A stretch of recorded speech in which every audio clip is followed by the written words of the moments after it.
Bom dia, Igreja Trini, tudo bem? Beleza, muito bom. A gente está pregando, né? Minha pregação está baseada em Efésios.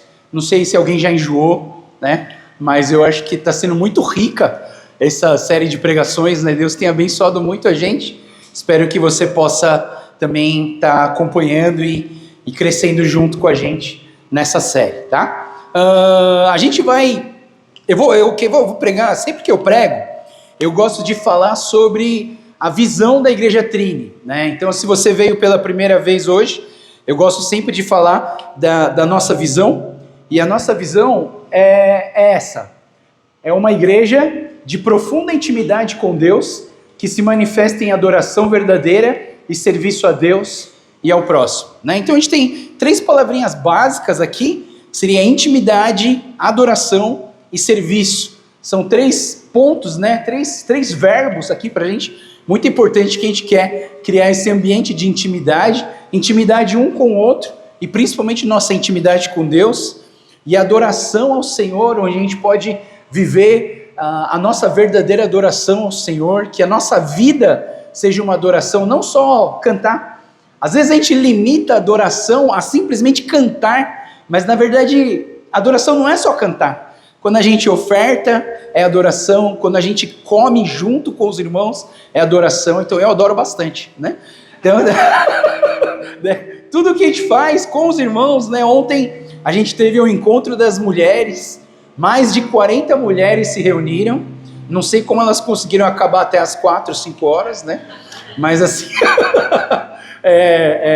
diz os relatos das mulheres com que eu conversei, foi um ambiente tão alegre, né?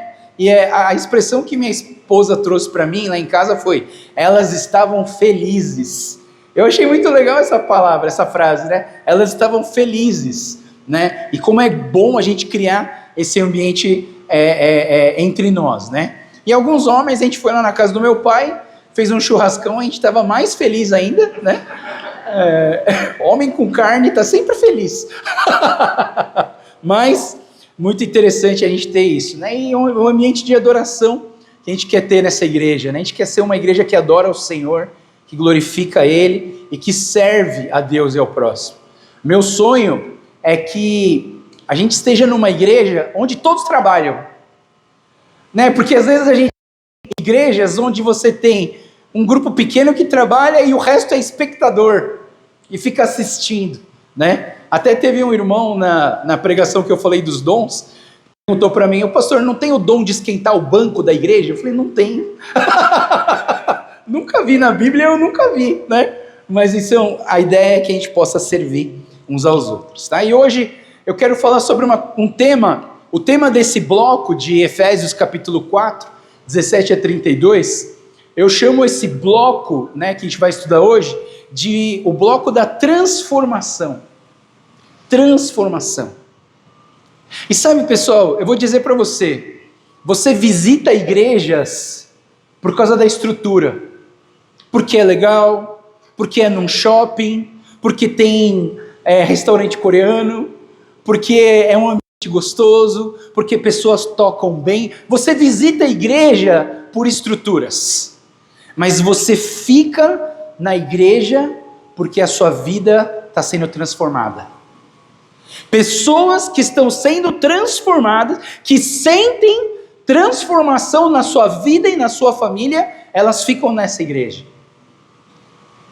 E aqui nessa igreja é interessante. A gente vê pessoas sendo transformadas. É sobre isso que eu quero falar hoje em Efésios, capítulo 4, versículo 17 a 32. Só que hoje, pessoal, eu vou usar uma versão da Bíblia um pouco diferente. Tem uma Bíblia que na capa dela não está escrito nem Bíblia, está escrito a mensagem. Essa Bíblia é organizada por um teólogo chamado, acho que, se eu não me engano, Eugene Peterson, que ele fez essa Bíblia numa linguagem contemporânea. Não é uma linguagem... tem a King James, tem a João Ferreira de Almeida, atualizada, Almeida 21, versão NVT, NVI, NHTL, tem um monte de versão. Essa Bíblia é uma Bíblia de linguagem contemporânea. Ela é muito simples e ela é muito contemporâneo, né? Eu ia falar, atual. Então, chega a ter gírias nesse texto, tá? Então eu quero que vocês não se assustem, porque a gente vai estar vou colocar um texto aqui que está escrito de uma forma bem como se a gente estivesse conversando, tá bom? Então, se você está acompanhando na sua Bíblia, acompanhe aqui na tela que vai ficar mais fácil, tá? Porque a Bíblia que eu vou usar é diferente, um pouco diferente da nossa Bíblia tradicional hoje, tá? Então vamos lá, vamos ler esse texto de Efésios capítulo 4, 17 a 19. Diz assim: é por esta razão que insisto, tenho todo o apoio de Deus, em que jamais sigam a multidão, a massa ignorante que não tem nada na cabeça. Eles tanto se recusam a se relacionar com Deus, que perderam o contato, e não apenas com Ele, mas com a própria realidade. Não conseguem mais pensar direito, parecendo uns zumbis. São obcecados por sexo e viciados em todo tipo de perversão. Versículo 20 a 24. Eu amo esse texto aqui, pessoal. O texto diz assim: mas isso não é vida, gente. Vocês aprenderam de Cristo e acho que aprenderam direito, que foram bem instruídos na verdade, exatamente como temos em Jesus. A desculpa da ignorância não vale mais. Tudo, quero dizer tudo mesmo, que está ligado àquele velho estilo de vida, tem que ser abandonado. É pura podridão, doideira total, sai fora. Agora é hora de ter um estilo de vida totalmente novo, zerado. Uma vida planejada por Deus, renovada a partir de dentro, uma vida que muda para melhor a conduta de vocês e que faz o caráter de Deus se tornar realidade em nossas vidas. Essa nova vida traz mudanças. Chega de mentiras, chega de fingimento, falem a verdade. No corpo de Cristo, estamos antes de tudo conectados uns com os outros. Se você mente para alguém, você está mentindo para você mesmo. É normal ficar com raiva.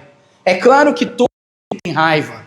Mas não alimentem a vingança no coração. Não deixem que a raiva domine muito tempo. Resolvam o problema antes de dormir. Não deem mole para o diabo. Não deixem que ele prejudique a vida de vocês. Vocês costumavam roubar para levar vantagem? Não façam mais isso. Arrumem um emprego decente, até mesmo para poder ajudar os que não têm condições de trabalhar. Tenham cuidado com a maneira de falar. Nunca saia da boca de vocês nenhuma besteira ou baixaria. Falem apenas o que é útil e que ajude aos outros, e cada palavra de vocês deve ser um presente. Versículo 30. Não entristeçam a Deus. Não lhe causem nenhum desgosto. O Espírito Santo que se move e respira em vocês é quem nos leva à intimidade com Deus e nos deixa em condições de se relacionar com Ele. Não desprezem esse presente maravilhoso. Nada de conversa profana, difamadora e nociva. Sejam gentis e sensíveis ao próximo, perdoem-se uns aos outros, assim como Deus em Cristo os perdoou.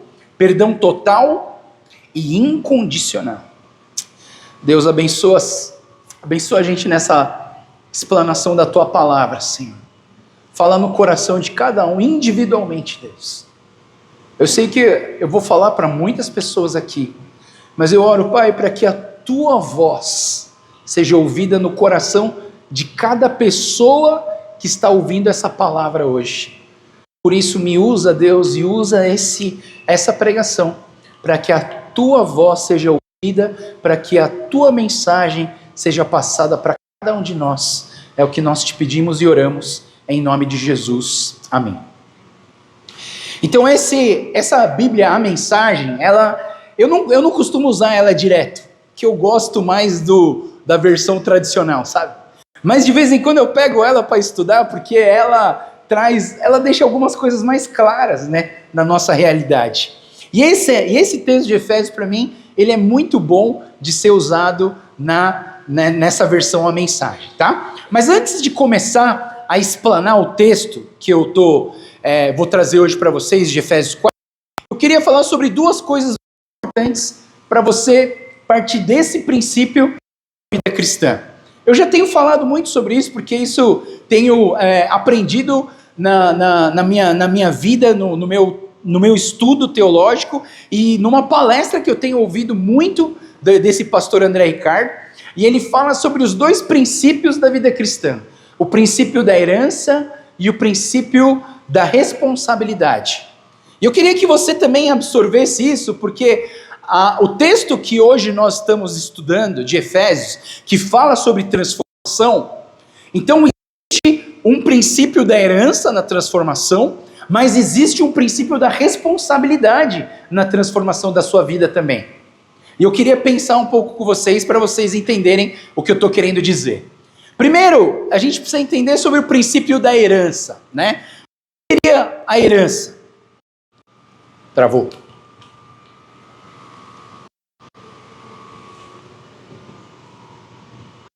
O que significa o princípio da herança? Então, o princípio da herança é aquilo que você ganha sem se esforçar, sem realmente você merecer. Herança, o que é uma herança, né? Quando você ganha uma herança dos seus pais, o que você fez para merecer a herança? Você trabalhou para ganhar a herança? Não, você ganha a herança porque você é, não porque você faz. Porque você é filho do seu pai, então quando seu pai vai para a glória, você recebe essa herança. Você não fez nada, não foi você que trabalhou, não foi você que ficou lá no consultório médico, 9, 10 horas por dia trabalhando, 6 da manhã, voltava 9 da noite, não foi você, não fui eu que fiz. Mas aí, quando a gente ganha a herança, essa herança vem de cima para baixo e a gente ganha ela. Outra coisa que é herança para nós, por exemplo, é a nossa família. A sua família veio para você, Deus te deu essa família. Você pediu para nascer uma filha chamada Sara e uma filha chamada Estela? Não pedi, mas Deus me deu. E aí a gente está cuidando delas, algo que Deus deu para a gente, né? Então eu ganhei essa família. Mas uma coisa muito importante a gente entender sobre herança, principalmente espiritual, é a salvação em Cristo Jesus. Nós ganhamos a salvação em Cristo Jesus. A salvação não é algo que você produz. Não é porque você é bonzinho que você é salvo. Não é porque você fez uma caridade que você é salvo. Não é porque você vem na igreja que você é salvo. Você é salvo porque o Senhor Jesus morreu na cruz por você. Você estava morto, indo para o inferno, mas Deus mandou o seu próprio filho para morrer numa cruz e você ganhou essa salvação. É uma herança que Deus te dá. Então percebe que existem coisas que Deus nos dá, que nós não podemos produzir, é Deus que nos dá, é herança. Só que existe também o princípio da responsabilidade. E o que é o princípio da responsabilidade? É aquilo que você precisa fazer e se esforçar a realmente merecer. É nossa responsabilidade. Você precisa aprender a ser responsável por aquilo que você ganha. Então, se você ganhou uma herança dos pais, você precisa administrar bem o que você tem. Eu digo para você que uma coisa que a gente precisa administrar bem nas nossas vidas, sabe o que é? O tempo. A gente não administra muito bem o tempo. Você já chegou num lugar e alguém quis marcar alguma coisa que você falou assim: não, desculpa, mas eu não tenho tempo. Não, o tempo é você que administra, é você que faz. A gente encontra tempo. Tá certo, tem hora que não dá, né? Mas assim, a gente administra e te organiza. Nós precisamos administrar o tempo. É algo que Deus te deu e a gente precisa ter a responsabilidade de administrar bem.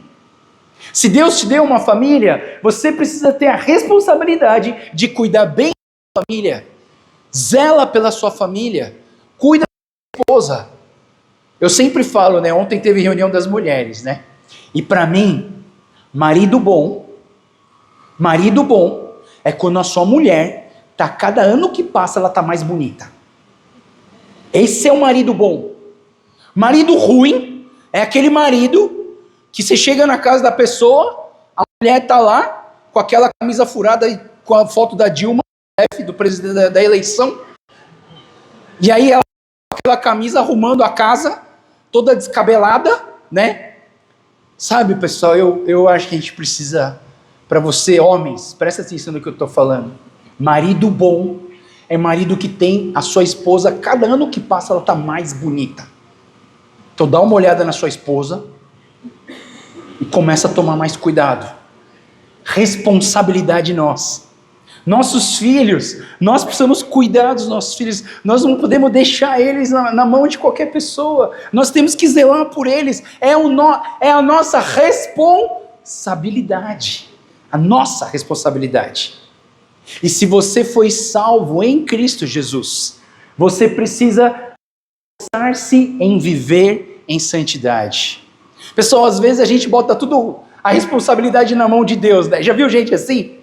Não, se Deus não quiser que eu vá beber lá no bar, então eu vou lá e o bar vai fugir de mim. Como que o bar vai fugir de você?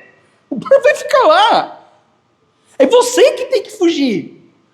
Você percebe que às vezes a gente bota a responsabilidade para Deus?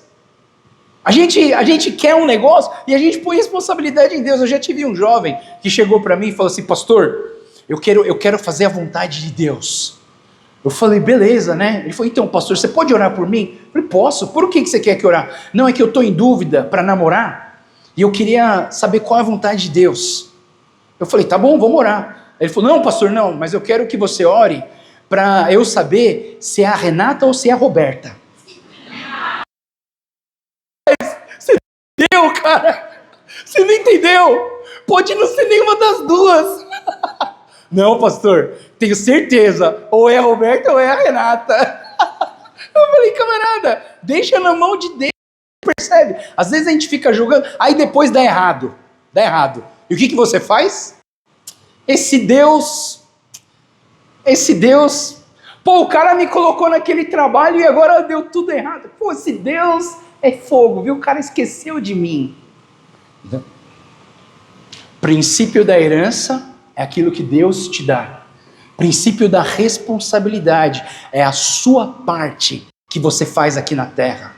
Você precisa administrar, você precisa trabalhar algumas coisas no seu coração e hoje, nessa pregação, a gente vai falar sobre muitas coisas que a gente precisa trabalhar nas nossas vidas, tá? Hoje é o dia da bronca, tá, pessoal? Hoje, até eu tomei muita bronca escrevendo.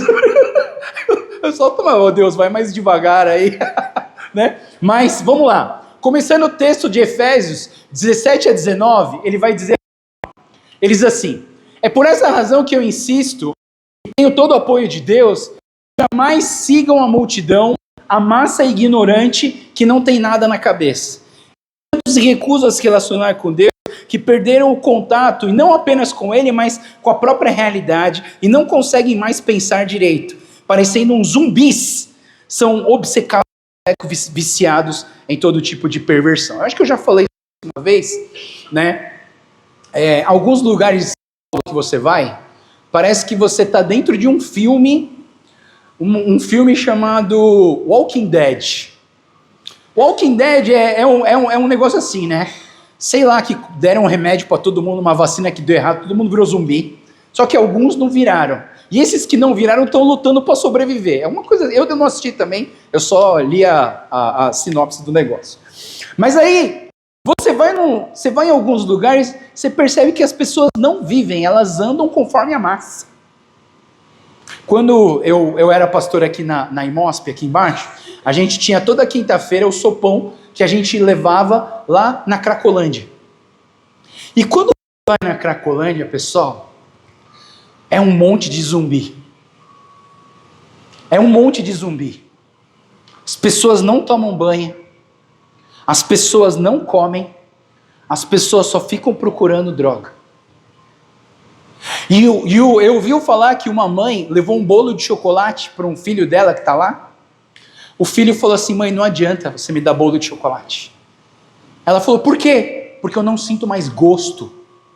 de nada por causa das drogas. Para ele, comer um pedaço de papelão e comer um bolo de chocolate é a mesma coisa. E eu digo isso, a Bíblia está falando para a gente ter cuidado com os movimentos de massa do mundo. Porque o mundo, ele quer te levar para longe de Deus. Se você ficar andando só baseado nas grandes massas, você vai perceber que na verdade eles não têm nada na cabeça. Eles colocaram um propósito egoísta no coração deles e eles estão tentando alimentar esse propósito egoísta. Eu tenho um jovem aqui na igreja que ele chegou para mim e ele estava meio assim, ó. Uma hora ele está bem com Deus, uma hora ele está ruim, uma hora ele está bem, uma hora ele está ruim.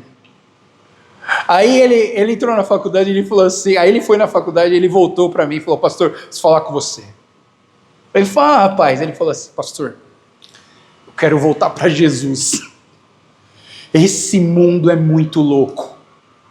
Ele falou assim, pastor, se eu andar na onda da galera da minha faculdade, eu vou me perder e eu vou me perder feio. Pastor, você ora por mim, porque eu quero andar nos caminhos do Senhor Jesus. Cara, até eu chorei quando ele falou isso. Até eu chorei.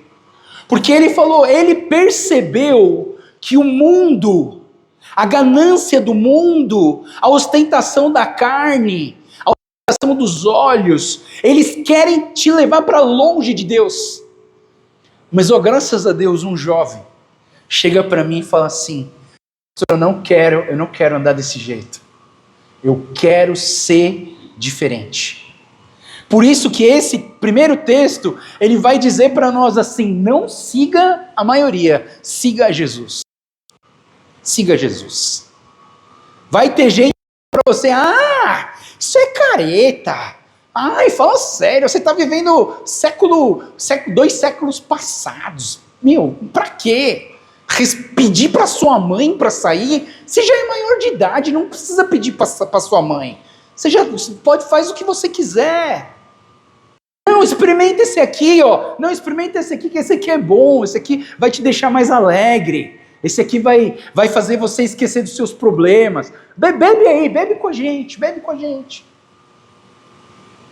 Eu lembro de estar no cursinho e tinha um cara que queria que o amigo dele fumasse. E aí o outro cara não queria fumar. Aí ele falou, não, fuma aí, não quero fumar, não gosto de fumar. Aí o cara, olha só, coisa do demônio, tá, pessoal? O cara inventou uma brincadeira. A brincadeira era assim, tinha um copo de água, aí ele colocava um guardanapo, aqueles guardanapos de padaria, sabe, bem fininho, e colocava aqui em cima, assim, do copo. Em cima do guardanapo ele colocava um grão de feijão. Aí o que ele fazia? Ele fumava, e aí ele colocava no papel, fazia um buraquinho de queimado, fazia um buraco. Aí ele falava assim, agora é a sua vez. Aí o cara pegava o cigarro, fazia um negocinho, fumava e colocava. Aí ele falava, agora sou eu. E eles ficavam, e aí quando o cara menos esperava, o outro cara já estava fumando. Você percebe a armadilha? Isso aqui foi uma armadilha. O cara caiu numa armadilha. Ele tinha convicção, ele falou, não quero fumar, não vou fumar. Só que o amigo dele queria que ele fumasse, e aí ele criou essa brincadeira de queimando o papel para ver quem derrubar o feijão na água, perdeu. Só que até você chegar no feijão cair na água, você foi tragado. Não é que você está tragando, você foi tragado. E esse rapaz que não queria fumar, ele tinha suas convicções em Deus. Ele tinha. Então, o mundo vai querer levar você para o outro lado. Não siga a maioria, siga o Senhor Jesus. Versículo 20 a 24, que eu falei para vocês que é um texto que eu gosto demais, que ele diz assim, isso não é vida, gente, vocês aprenderam de Cristo e acham que aprenderam direito, que foram bem instruídos na verdade, exatamente como a temos em Jesus, e a desculpa da ignorância, às vezes a gente põe culpa na ignorância, né? É que eu não sabia, não é que você não sabia, não é? É que você se auto-enganou. Calma aí, a gente vai falar sobre isso. Ele fala assim, abandone o velho estilo de vida, Porque esse velho estilo de vida é pura podridão, doideira total, sai fora. E agora é hora de ter um estilo novo de vida, totalmente novo, zerado, uma vida planejada por Deus, renovada a partir de dentro, uma vida que muda melhor a conduta de vocês e faz o caráter de Deus tornar-se realidade na nossa vida. Eu queria... Ui, quase que eu fui com o violão. Eu queria pedir para vocês lerem essa última frase aqui comigo, ó, a partir de vida planejada, tá? Vamos ler todo mundo junto? 1, 2, 3 e... Vida planejada por Deus, renovada a partir de dentro, vida que muda para melhor e que faz o caráter de Deus tornar-se realidade em nossas vidas. E esses, assim, tem 4 pontos aqui que eu acho importante para a gente olhar, e eu vejo que esse novo estilo de vida, na verdade é baseado numa vida planejada por Deus. Você pode ter qualquer novo estilo de vida, porque a gente tem várias tribos no Brasil, né? Não estou falando de tribo indígena, mas você tem a tribo das pessoas que apoiam a nova identidade de gênero.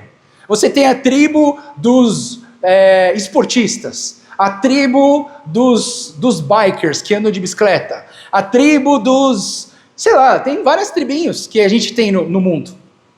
Mas essa nova vida que está falando em Efésios, está falando sobre um novo estilo de vida planejado por Deus, planejado por Deus. E aí, o que é legal de Efésios, é que Efésios explica Efésios. Então lá no capítulo 2 de Efésios, ele diz assim: pois somos obra-prima de Deus, criados em Cristo Jesus, a fim de realizar as boas obras que ele de antemão planejou para nós. Olha só, o plano de Deus era que você andasse no plano dele. Só que às vezes a gente foge do plano de Deus e resolve construir o nosso próprio plano e a gente anda no nosso próprio plano. Mas aí, Efésios explica Efésios. Efésios no capítulo 4, versículo 14 e 15, ele vai dizer: então não seremos mais imaturos como crianças, nem levados de um lado para o outro, empurrados por qualquer novos ensinamentos, e também não seremos influenciados quando nos tentarem enganar com mentiras astutas. Em vez disso, falaremos a verdade em amor, tornando-nos em todos os aspectos cada vez mais parecidos com Cristo, que é a cabeça.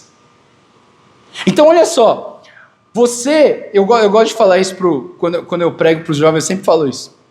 Você pode ser um crente giló, ou você pode ser um crente chuchu. Não sei, quem cozinha sabe do que eu estou falando, Tia Alice é profissional nisso. Qual a diferença do giló e do chuchu? O giló é muito engraçado. Tudo que você cozinha com o giló fica com gosto de giló, certo? Se você cozinhar frango com giló, o frango fica com gosto de giló. Se você cozinhar queijo com giló, o queijo vai ficar com gosto de giló. Mas o chuchu é exatamente o contrário. Tudo que você cozinha com o chuchu puxa o gosto daquilo que você cozinha. Soufflé de chuchu tem gosto do quê? De queijo, né? Porque o chuchu puxa o gosto. Você vai fazer chuchu com carne, o chuchu fica com gosto do quê? De carne. E aí eu falo, você quer ser um crente chuchu ou um crente giló? Um crente que influencia os outros com o Evangelho e com o Espírito Santo, ou você quer ser um crente chuchu, que onde você vai, você fica igual todo mundo? Você vai na faculdade, os caras vão beber, você vai beber com todo mundo. Aí o pessoal te manda para um lugar e você fica igual eles. Você não tem a identidade e você não influencia os outros. Então a palavra de Deus está falando para nós que nós precisamos, nesse novo estilo de vida, nós influenciamos as pessoas com o Cristo que mora em nós. Nós exalamos o bom perfume de Cristo. Nós somos uma carta que as pessoas, quando olham para nós, reconhecem Deus em nossas vidas. Então, quando a gente pensa que nós somos transformados um novo estilo de vida, aí é o que a palavra diz, que nós temos uma vida renovada a partir de dentro. A transformação, ela precisa vir de dentro para fora, e não de fora para dentro. Você não vira um cristão porque agora você usa saia, fica com o cabelo comprido e coloca uma Bíblia embaixo do braço. Você não vira cristão porque você muda o seu exterior. Você se torna um cristão porque de dentro para fora, Deus começa a transformar a sua vida, transformar seu modo de pensar, transformar os seus valores, transformar o seu gosto. Aquilo que você gostava antes, você não gosta mais. Aquilo que para você era banal e insignificante, agora é a coisa mais importante da minha vida. Quem diria que você viria domingo de manhã para uma igreja? O quê? Domingo de manhã é dia de descansar, certo? Eu trabalho toda semana, acordo de manhã cedinho. O que é? Domingo? Vou acordar cedo para ir na igreja? Para quê? Mas quando você tem uma nova vida planejada por Deus, renovada de dentro para fora, o que acontece? O domingo de manhã se torna o melhor dia da sua vida. Hoje aquilo que era insignificante é o melhor dia da minha vida.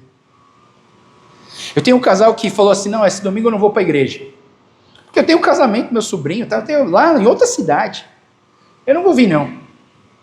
Vou passear, já que o casamento terminou tarde, tal, domingo eu vou acordar aqui no interior, vou passear. Aí o marido olhou para a esposa, acordaram de manhã, a esposa orou para o marido, falou, vamos passear? Aí um falou assim, pô, mas eu queria tanto ir para a igreja. Acho que dá tempo, vamos correr.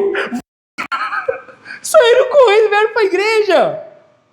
Mas não foi eu que pedi, não foi ninguém que pediu. Porque os nossos valores mudam quando a renovação e a transformação vem de dentro para fora. E essa mudança de dentro para fora é uma mudança para melhor. Olha que interessante. A vida planejada por Deus é uma vida que vai para melhor e não para pior. Então, se a sua vida cristã, eu não estou falando das dificuldades, tá? Eu estou falando assim, se a sua vida com Jesus não está levando para um lugar melhor, tem alguma coisa errada. A gente precisa conversar para ver o que está acontecendo. Porque a vida com Deus é para ser cada vez melhor. E essas mudanças e essa transformação vão trazer para nós o quê? O caráter de Deus em nossas vidas. E as pessoas vão ver Deus em nós. Então, tudo o que eu estou falando é transformação. E aí vai ter vários campos da transformação. Só hoje eu vou falar, hein? Vocês aguentam? Eu não vou falar assim, ó, tá acabando. Tá acabando não, só tem bastante coisa para eu falar. E Deus falou para eu falar um monte de coisa, então você aguenta um pouquinho? Por favor, aguenta um pouquinho. Transformação. Versículo 25, ele traz um texto que eu até fiz uma mexida no versículo, diz assim, essa nova vida traz mudanças. Chega de mentiras, chega de fingimento, falem a verdade. No corpo de Cristo estamos, antes de tudo, conectados uns com os outros. Se você mente para alguém, está mentindo para você mesmo. Uma coisa me chamou a atenção quando eu li esse texto. Pessoal, quando a Bíblia está falando chega de mentiras, ele não está falando para você assim, sabe quando, eu lembro que a minha filha quebrou o vaso, e a outra filha era um bebê que ainda estava no bebê conforto, sabe quando o bebê nem sai do lugar? Aí o vaso, a gente ouviu alguma coisa quebrando na sala, saímos correndo, né? Aí chegou lá, o negócio quebrado. Aí a filha olhou para a do bebê conforto e falou assim, foi ela. Como foi ela? Ela nem sai do berço. Ela nem consegue se mexer. A única que mexe nas coisas aqui é você. Mas a gente não está falando dessa mentira, pessoal. Quando eu orei por esse texto, Deus não está falando dessa mentira. Sabe o que Deus está falando? Chega de mentira. A gente tem o poder de se auto-enganar. A gente tem o poder de saber o que é certo e fazer o que é errado. A gente tem o poder de depreciar a nós mesmos, acreditando que nós não somos aquilo que Deus falou que você é. Você é filho de Deus, amado. Você é filha preciosa de Deus. Deus te criou com todo carinho. Mas você olha para você e você fala assim: eu sou um lixo. Olha só, eu não consigo nem fazer isso. Olha só, eu não consigo nem fazer aquilo. Olha só, eu nem tenho aquilo lá que o outro tem. E você mente para você mesmo sobre uma verdade que Deus já disse para você quem você é. E a gente se engana. E a gente pega o caminho da auto-mentira e a gente começa a se punir, a colocar um monte de coisa ruim nas nossas costas, porque nós estamos mentindo para nós mesmos. E essa nova vida que Deus está falando, essa transformação, a palavra está falando assim: chega, chega, chega de ficar se auto-enganando. Chega de ficar se depreciando. Chega de falar que você é ruim, que você não presta, que você não produz. Fale a verdade. Qual é a verdade? A verdade é aquilo que Deus fala sobre você. Porque quando você entende o que Deus fala sobre você, você vai conseguir viver em comunidade. Você vai conseguir viver o corpo de Cristo. Você vai conseguir viver conectados uns aos outros. Por isso que ele termina: se você mente para alguém, você está mentindo para quem? Para você mesmo. Porque nós somos um. Então se eu minto para você, eu estou mentindo para mim mesmo. Eu estou me auto-enganando. Vou confessar um negócio para vocês, tá, pessoal? Eu estou virando dorameiro. E eu fico brigando. Velhinha coreana, eu fico brigando. Fala a verdade, cara. Fala a verdade. Não fica. Você vai falar, vai mentir.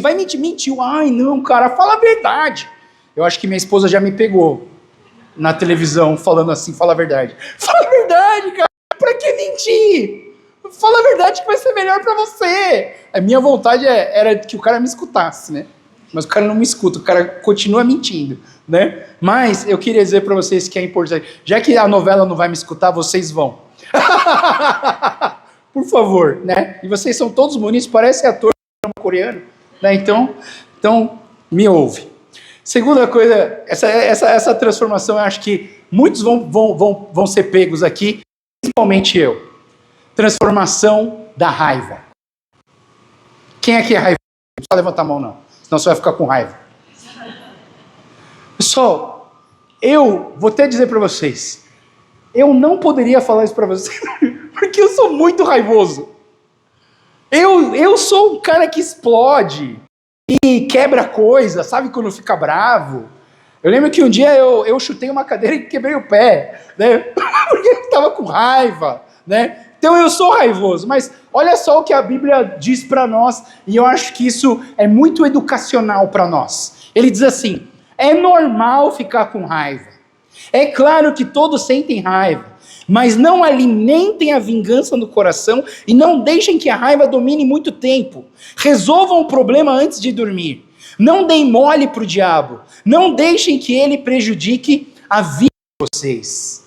E aí, quando eu fui para o Ministério Oasis, lá em Goiânia, o fundador desse ministério, chamado Bill, o pastor Bill, ele deu uma palestra sobre a raiva. Pessoal, aquela palestra foi fantástica. Eu pedi o material, o slide dele, e eu tenho esse material. Então, se alguém aqui for uma pessoa muito raivosa, fala assim: ó, pastor, eu queria conversar sobre aquele negócio da raiva. A gente entra mais profundo. Porque eu não vou entrar muito profundo não, tá? Isso aqui eu só vou dar uma pincelada na raiva, para a gente entender por que a Bíblia fala, é normal ter raiva. E é normal ter raiva mesmo, você vai entender por quê. O que é a raiva?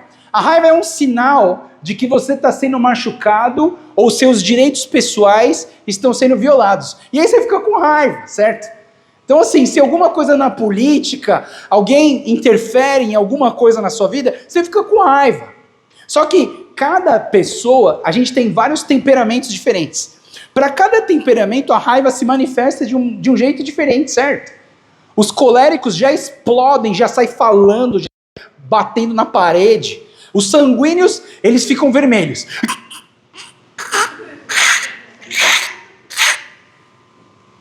Melancólico, assim, depois eu vejo, mas tá com raiva por dentro. Fleumático também, parece que não tá, mas tá morrendo de raiva lá dentro. Cada um tem uma manifestação diferente. Mas quando a gente olha para a Bíblia ela chama essa raiva de ira. E a Bíblia fala muitas vezes, irai-vos, mas não pequeis. É engraçado, né? Ou seja, se a Bíblia fala irai-vos, mas não pequeis, existe uma ira que não é pecado. Então, a raiva, na verdade, o problema dessa raiva é quando ela explode de uma forma incontrolável. É quando a raiva vira uma agressão. E não estou falando só em agressão física de bater. Agressão com acusação, gritaria, palavras duras e destrutivas. Isso é manifestação da raiva.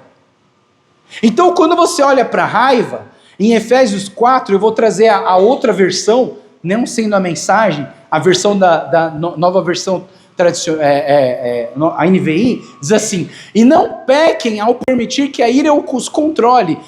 Calmem a ira antes que o sol se ponha, pois ela cria oportunidades para o diabo. Então, na verdade, se você olha para a Bíblia, existe uma Bíblia que não é pecado. Então a pergunta é, quando que a ira é pecado? E aí, eu achei muito interessante esse questionamento. Quando que a sua ira te leva ao pecado, né? E aí, eu vou responder para vocês segundo a palestra do pastor Bill, tá? O pastor Bill diz o seguinte: quando você fica com raiva daquilo que Deus não fica com raiva, é pecado.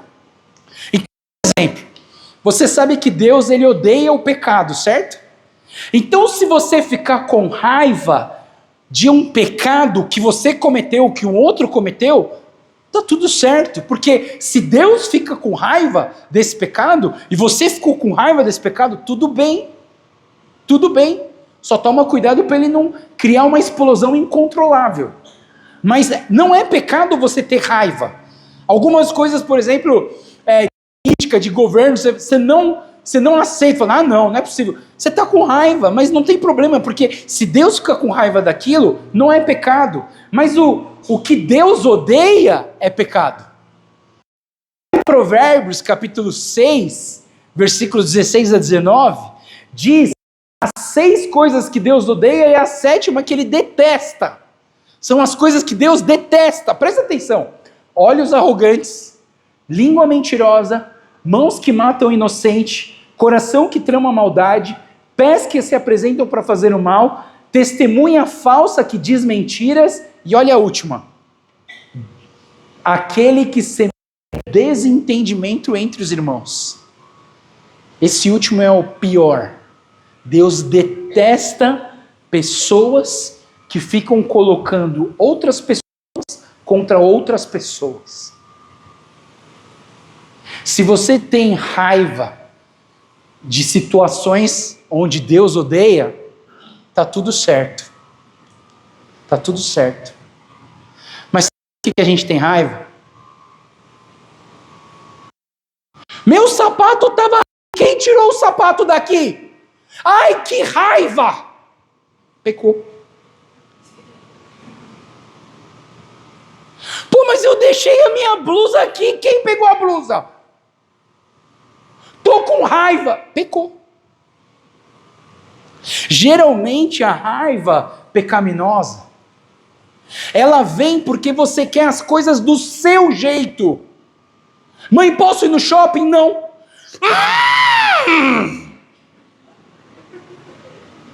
Por que você está com raiva?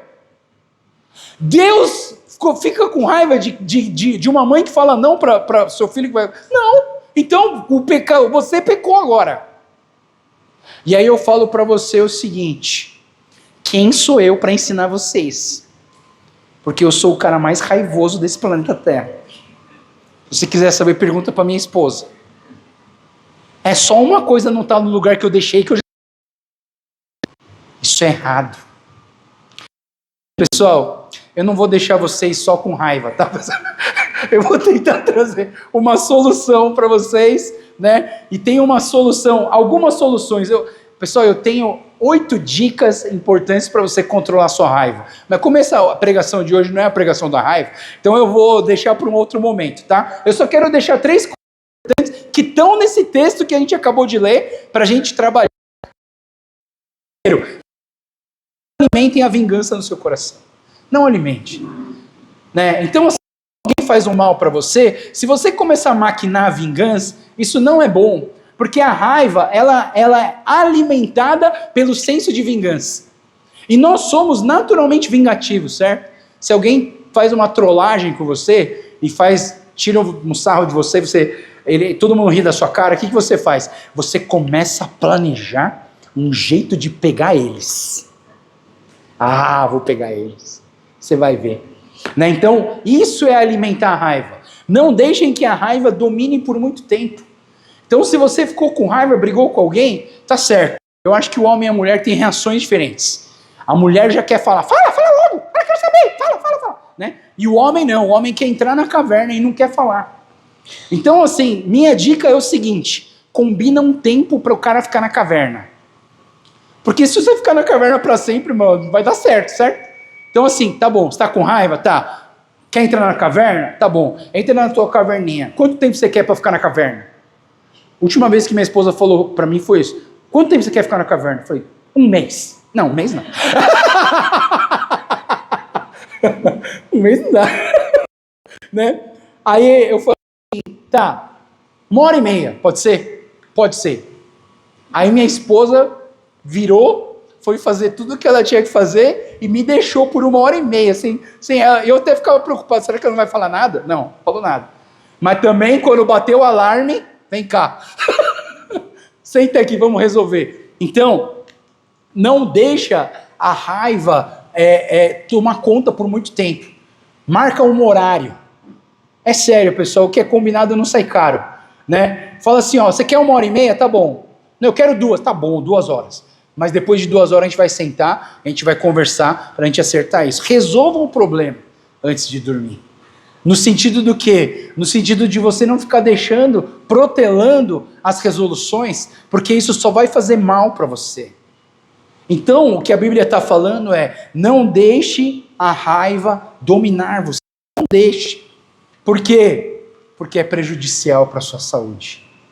É prejudicial para você. Então não deixe a raiva por muito tempo. Outra coisa que a Bíblia vai falar, no versículo 28, ele vai falar para a gente transformar o nosso egoísmo. Vocês costumavam roubar para levar vantagem? Não façam mais isso. Arrumem um emprego decente, até mesmo para poder ajudar os que não têm condições de trabalhar. E aí, quando a palavra fala roubar, eu lembro de 2 coisas. Primeiro, eu lembro do chiclete que eu roubei no supermercado, né? E quando eu era pequeno, eu falava assim, não, eu preciso ser esperto. Quem rouba tem que ser esperto. Aí eu falei assim, eu preciso ser esperto. Eu era pequenininho, eu falei assim, como que eu vou roubar o chiclete que eu quero roubar? Se eu botar no bolso, alguém vai ver. Aí vão me pegar. Aí qual foi a minha ideia? Ainda bem que as crianças não estão aqui para elas aprenderem essa manobra suja, tá? O que eu fiz? O chiclete vinha num tubinho compridinho assim, né? Aí o que eu fiz? A minha mãe comprou papel alumínio. Aí eu peguei o chiclete e enfiei dentro do tubo do papel alumínio. Aí quando a minha mãe não estava sabendo e nem o caixa passou o papel alumínio e foi embora. Eu todo feliz com a minha mãe. Quando eu cheguei na minha casa, mãe, deixa que eu levo as compras. Não, como assim? O menino tá pedindo para levar as compras. Eu levei as compras. Aí eu fui lá na cozinha, puxei meu chiclete. Isso é um tipo de roubo, é roubo. Até no Clínica das Almas, tem um momento que a gente para e fala assim, ó, tudo que você roubou, você precisa restituir para Deus. Aí eu logo pensei, eu preciso devolver esse chiclete pro supermercado, cara, de algum jeito, né? Mas você precisa pensar nisso, porque fica uma legalidade, fica um buraco aberto na tua vida que pode dar acesso para o inimigo atacar você. Você tem que fechar essas portas, né? Eu falei para vocês que a gente vai trabalhar com cura e libertação, a gente vai mesmo. Então, assim, aqui a gente vai fazer algumas perguntas meio malucas para vocês decidirem. Você já roubou alguma coisa? Ela falou, não, tá bom, então fecha os seus olhos, começa a pedir para o Espírito Santo falar para você se você roubou alguma coisa, para você restituir Deus ou essa pessoa que você roubou. Por quê? Para fechar as portas da legalidade do inimigo, tá? Essa é uma. A segunda coisa que me lembra a palavra roubo, fala assim, vocês costumavam roubar, é em Malaquias. Em Malaquias fala que se você crente, não estou falando para quem está visitando, para quem é de outra igreja, ou até para sua igreja, tudo bem. Quem é crente e é membro de uma igreja, a gente dá dízimo. Por quê? Porque se você não der para Deus o que é de Deus, você está roubando. Em Malaquias fala exatamente esse termo. Você está roubando a Deus.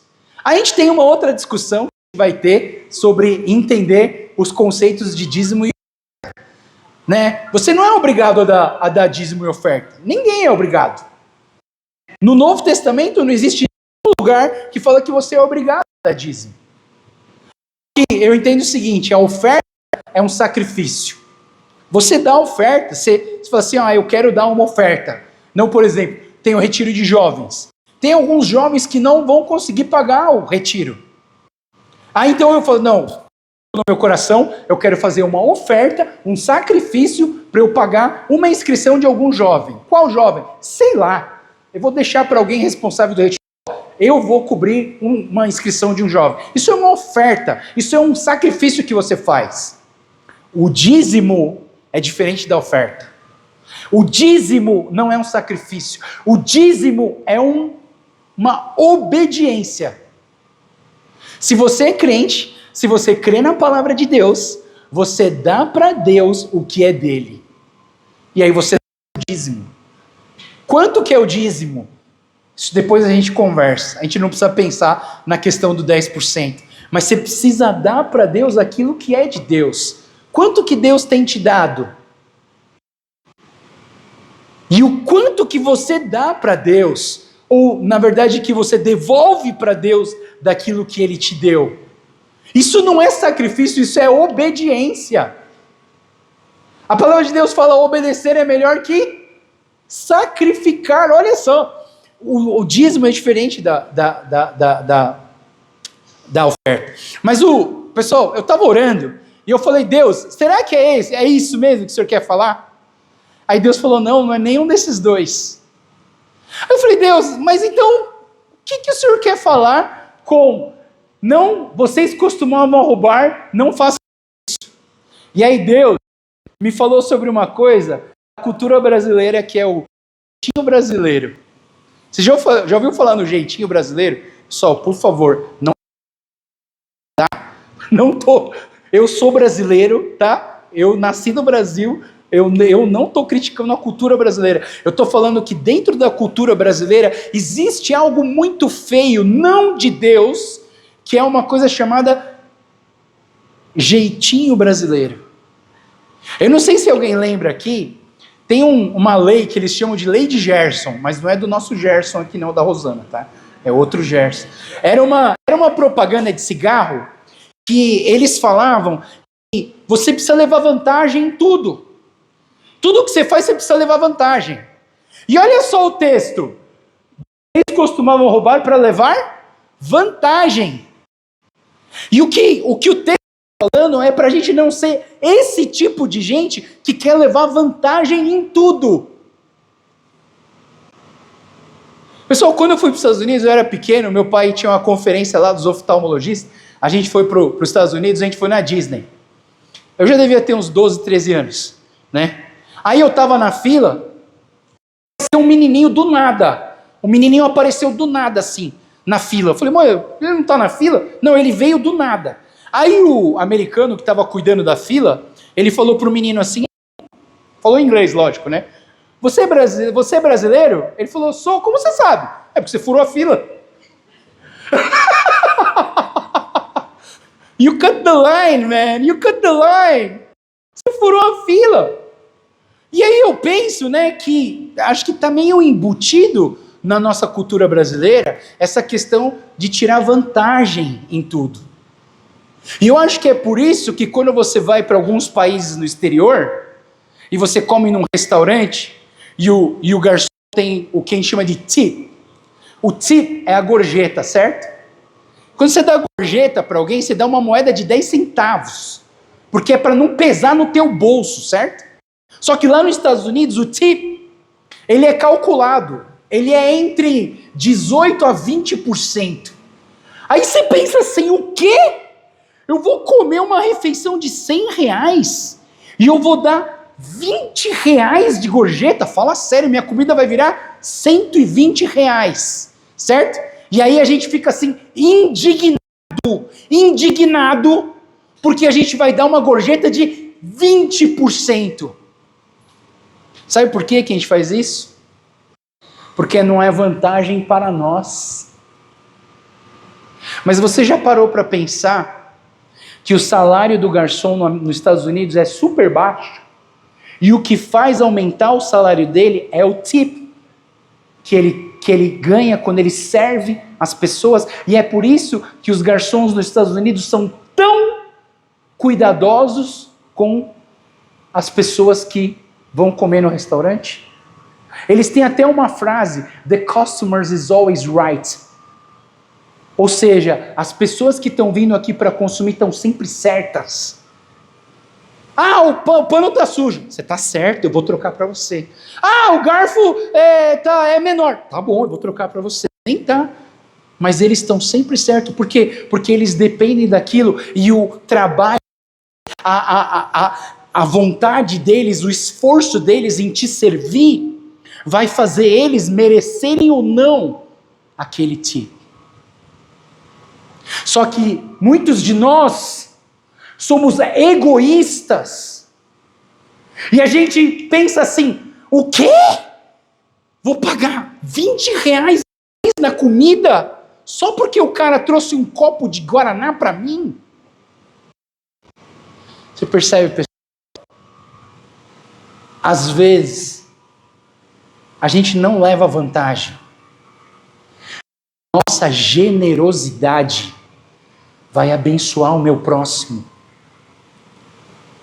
E talvez essa seja uma mudança, uma transformação de dentro para fora que vai acontecer nas nossas vidas. A gente vai valorizar aquilo que o outro faz por nós e não ficar pensando quanto que eu vou ganhar dessa pessoa. Pessoal, existem dois tipos de pessoas: os interesseiros e os interessados. Qual que você é? O interesseiro, ele está sentado do seu lado porque ele quer alguma coisa de você. Alguma coisa de você. Pessoal, eu sou dentista. E eu, assim, morria de raiva de alguns amigos meus.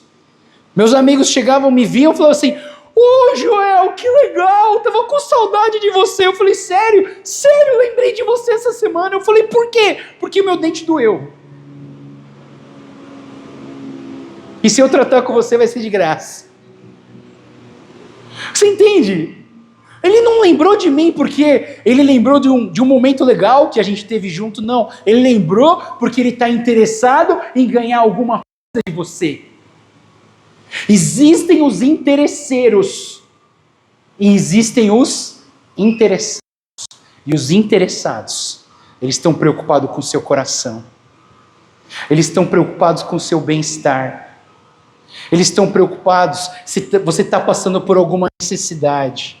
Eles estão interessados em saber se eles podem te ajudar em alguma coisa. E não em ser interesseiros para ganhar alguma coisa. E aí a Bíblia fala, vocês costumavam roubar Vocês costumavam querer levar vantagem em tudo, mas agora que o Espírito Santo habita na sua vida, vai ser diferente. Agora você não vai querer levar vantagem em tudo, você vai querer oferecer vantagem para os outros.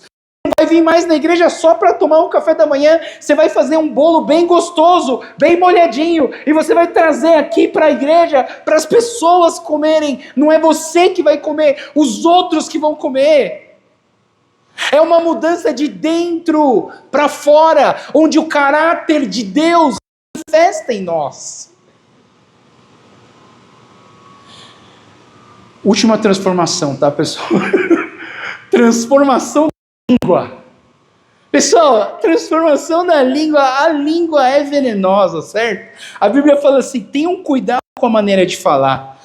Nunca saia da sua boca nenhuma besteira ou baixaria, falem apenas o que é útil e ajude os outros. Cada palavra de vocês deve ser um presente. Pessoal, essa última frase é linda. Cada palavra de vocês deve ser um presente. Sabe, pessoal, se você for falar de língua, você tem que abrir em Tiago capítulo 3, certo? Tiago capítulo 3 é o capítulo da língua. E olha só o que Tiago 3 fala. Tiago 3, é verdade que todos nós cometemos muitos erros. Se pudéssemos controlar a língua, seríamos perfeitos, capazes de controlar todos os outros sentidos. Versículo 7 e versículo 8 diz, o ser humano consegue domar toda espécie de animal, ave, réptil, peixe, mas ninguém consegue domar a língua. Ela é incontrolável e perversa, é de veneno mortífero. Pessoal, quem aqui falou que não queria falar? Quando a gente está com raiva, né? Sabe quando você está com raiva, aí você começa a soltar uns negócios, parece que está cuspindo veneno. Você começa a falar até o que você não acredita, você começa a falar. Porque a língua é venenosa, é perigosa. A Bíblia, Tiago fala que é como se fosse um pequeno leme, um barco gigante, mas esse pequeno leme controla a direção do barco gigante.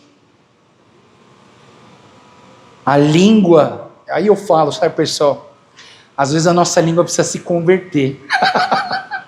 Nossa língua precisa se converter.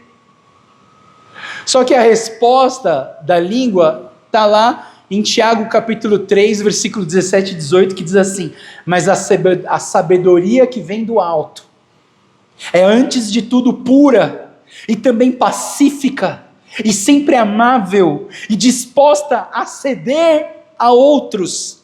É cheia de misericórdia, é fruto de boas obras, não mostra favoritismo, é sempre sincera. Aqueles que são pacificadores plantarão sementes de paz e ajuntarão uma colheita de justiça. A nossa língua precisa da sabedoria que vem do alto. E aí eu digo para vocês, essa sabedoria vem de fora para dentro ou vem de dentro para fora? Vem de dentro para fora. Você precisa pedir para o Espírito Santo encher a sua vida para que você possa falar coisas boas. Pessoal, eu fico com medo de gente que só reclama. Tem gente que só reclama. Acorda, ai, mas tem muito sol. Ai, tá nublado, ai, não tem sol. Ai, acordei, ai, mas tinha que ter isso, ai, que tinha que ter aquilo. Reclama de tudo. Cadê a gratidão? E aí aquela frase, eu acho essa frase linda, né? Ela fala assim, cada palavra de vocês deve ser um presente. Pessoal, olha para a pessoa que está do seu lado. Você conhece essa pessoa? Não sei se você conhece, mas eu queria que você desse um presente para essa pessoa agora. Porque eu quero que você pense numa qualidade dessa pessoa, uma qualidade. Não é para criticar, né, pessoal? Criticar a gente acha um monte. Eu quero que você encontre uma qualidade. E eu quero que você presenteie essa pessoa com a sua palavra. Vai lá, pessoal. Ô, Mateus, você é uma bênção, brother. Gente boa, Deus te... Cara, Marcelinho, Você é uma bênção, cara. Camarada comunitário, de coração grande. Deus abençoe a sua vida, mano. Tá bom, chega. Já tá bom. Olha que interessante, pessoal. Vocês estão mais felizes agora. O sorriso está estampado. Tinha até gente que tá meio quase dormindo e acordou. Você percebe que quando você elogia alguém, você está dando um presente para ela. Sabe, você acordar e falar assim, nossa, como você está bonita. Cabelo tudo, parece o Lion King, né, mano? Mano, você está bonita, porque você é bonita. Você entende? Sabe, pessoal, que nós possamos usar as nossas palavras para entregar presente para as pessoas, e não para entregar bomba. Aí é mais fácil entregar bomba, né? Joga uma bomba, lança um míssel, entregue presente para as pessoas. Bom, pessoal, último versículo, que eles terminam o versículo 30 a 32 e aí acaba essa pregação. E eu quero dizer que só existe transformação pelo poder do Espírito Santo. Por isso que não entristeçam a Deus, não lhe causem nenhum desgosto. O Espírito Santo que se move e inspira em vocês é quem os leva à intimidade com Deus e os deixa em condições de relacionar-se com Ele. Não desprezem esse presente maravilhoso. Nada de conversa profana, difamadora, nociva. Sejam gentis, sensíveis ao próximo. Perdoem-se uns aos outros, assim como Deus em Cristo perdoou. E o perdão, ele é total e ele é incondicional. Então, realmente, só existe transformação pelo poder do Espírito Santo. E aí a Bíblia termina dizendo, sejam gentis e sensíveis ao próximo. Que nós possamos ser mais carinhosos uns com os outros. Gentis, sensíveis. Tenha essa sensibilidade de perguntar para as pessoas como que elas estão. O que você pode fazer para ajudar? Porque quando você é gentil com alguém, você está cumprindo um mandamento de Deus, que é amar o próximo. Você ama o próximo. E quem ama, perdoa. Mesmo que as pessoas falhem. Mesmo que as pessoas esqueçam aquilo que você falou que ia dar um dia, perdoem essas pessoas. Perdoem. Por quê? Porque o perdão faz parte do amor ao próximo. E a Bíblia está falando, façam isso, perdoem-se uns aos outros. Sabe, pessoal, eu tenho vários sonhos em relação a essa igreja. E um dos sonhos que eu tenho é que nós possamos ser vistos lá de fora, para as pessoas do mundo, como uma comunidade de pessoas perdoadas que perdoam os outros. Se você entender o tamanho do perdão que Deus te deu ao morrer na cruz, você não deixaria de perdoar ninguém. Perdoe as pessoas. Faz parte do processo de cura nas nossas vidas, amém? Eu chamo a equipe de louvor aqui e hoje eu vou trazer 3 aplicações práticas para a gente terminar essa pregação de hoje, tá? Primeira aplicação prática. Seja diferente desse mundo, viva uma vida planejada por Deus. Viva uma vida planejada de Deus. Seja diferente. Só o mundo, tá todo mundo indo para um lugar. Você vai ser diferente. Você vai ter uma vida planejada por Deus. Segunda aplicação prática. Não atrapalhe a Deus. Isso aí te atrapalha a Deus muitas vezes. Não atrapalhe a Deus. Faça a sua parte, lei da responsabilidade. Faça a sua parte e Deus fará a dele. Terceira lição prática é... Oi, não. Última lição prática de hoje é: dependa do Espírito Santo, sem ele não podemos vencer. Então, o único que pode fazer transformação na nossa vida é o Espírito Santo em nós. Amém? Vamos ficar em pé? Senhor Deus, obrigado, Pai, por esse dia, obrigado por o domingo maravilhoso que a gente está junto com os nossos irmãos, adorando junto e ouvindo a Tua palavra. Eu oro, Senhor, para que essa palavra venha de encontro com o nosso coração e que nós possamos sair daqui transformados. Não transformados no nosso exterior, não transformados de fora para dentro, mas transformados de dentro para fora, a começar em nossas mentes e nos nossos conceitos e valores. Transforma nosso coração, enche-nos com teu Espírito Santo, para que possamos ser pessoas que manifestam o caráter de Cristo em nós.